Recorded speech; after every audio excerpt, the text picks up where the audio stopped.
This is the star schema with sample data. The first thing you need to understand about star schema is that all the dimension table keys are surrogate keys. What it means is they are not intelligent or non-business related keys.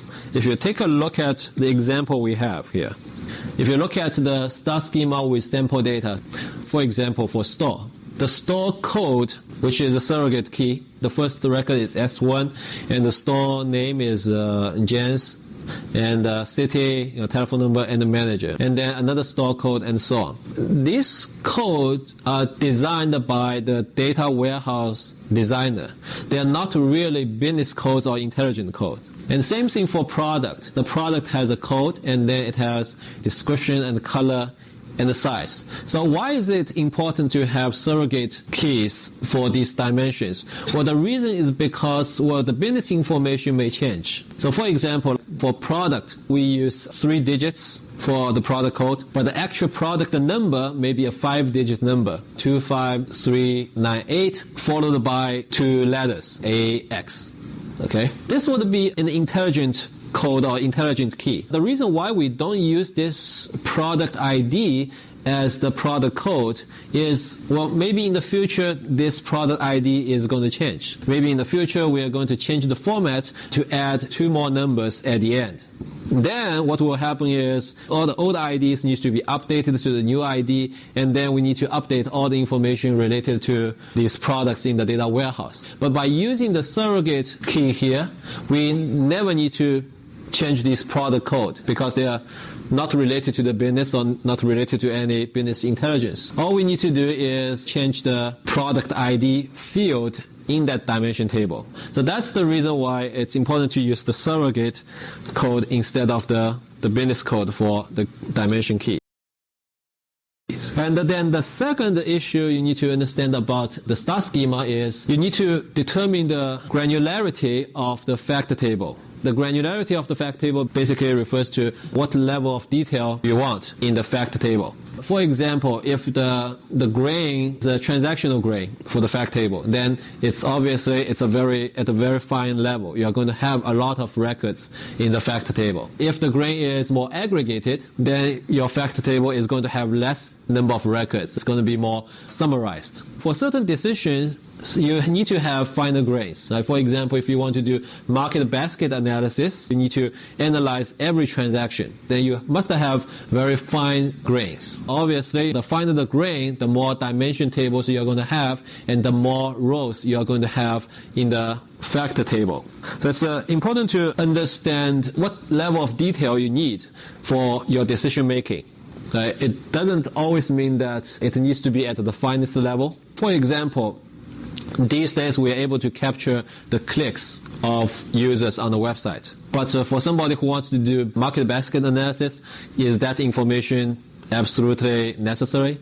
Probably not, right? So you probably don't need to have your fact table at the click level. Maybe all you need is at the transactional level. The granularity of the fact table depends on the information you are trying to get from the database. Another issue related to star schema is the duration of the database. How much history are you going to keep in your data warehouse? As a rule of thumb, you probably need about 13 months of data or 5 quarters of data in order to detect business trends or patterns. So that's probably the least amount of data you need to keep in a data warehouse. For companies in certain industry, like the financial institutions, they may need to have a much longer duration. The granularity of the fact table and the duration of the database are going to determine the size of your data warehouse. Most of the data in the data warehouse are going to be in the fact table. So here there are some simple estimations of the size of the fact table. For example, in your company you have 1,000 stores and you have 10,000 different products you sell. The time period to keep the data in your data warehouse is 24 months, which is 2 years.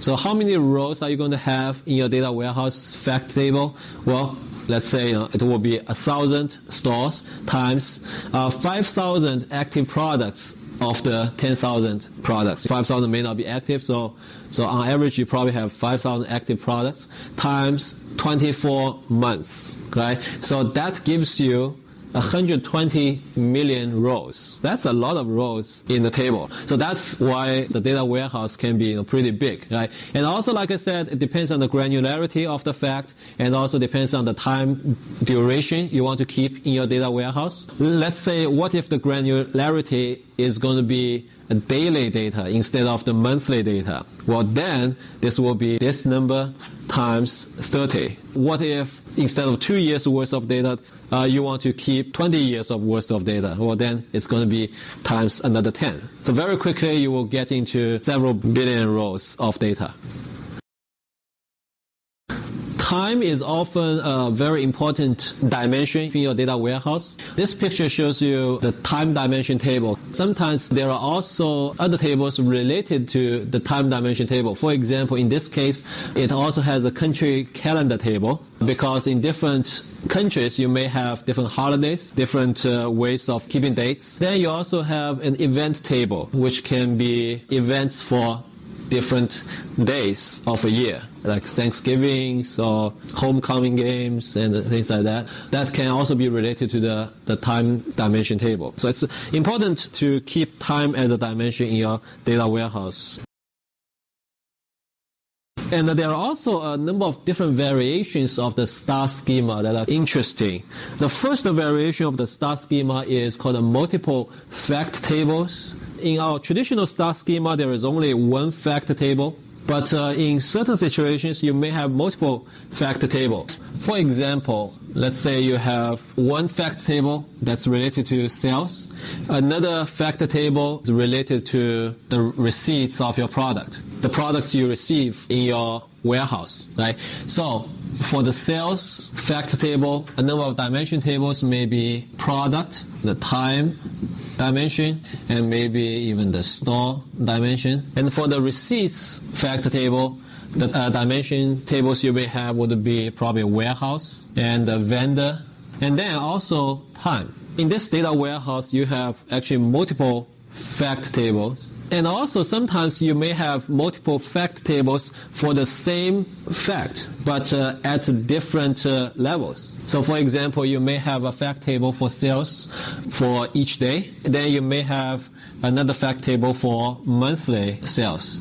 So why do you want to have a daily sales fact table and a monthly sales fact table? Well, sometimes for performance reasons. For different decision makers, some people may need the monthly sales number, and some people may need the daily sales number. In order to improve the performance of those people who need a monthly sales number, you create a fact table for the monthly sales. So one reason for having this multiple facts table is to improve the performance. And the other reason is because you may have different facts you want to keep track of. And these dimensions, for example, in this case, the time dimension that's used for multiple fact table are called the conformed dimensions. And then the other variation of the star schema is something called the factless fact table. That's kind of interesting, right? Because the fact table, as the name suggests, should have facts. But this fact table has no fact in it, right? So why do you need a factless fact table? Well, for example, let's say you need a fact table about attendance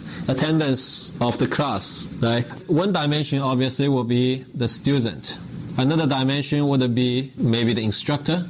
Another dimension may be the course. In the fact table for attendance, all you need to record would be the student code, the instructor code, and the course code. And if the record exists, then it means the student attended this class. You don't really need any other facts. So in this case, that would be a factless fact table.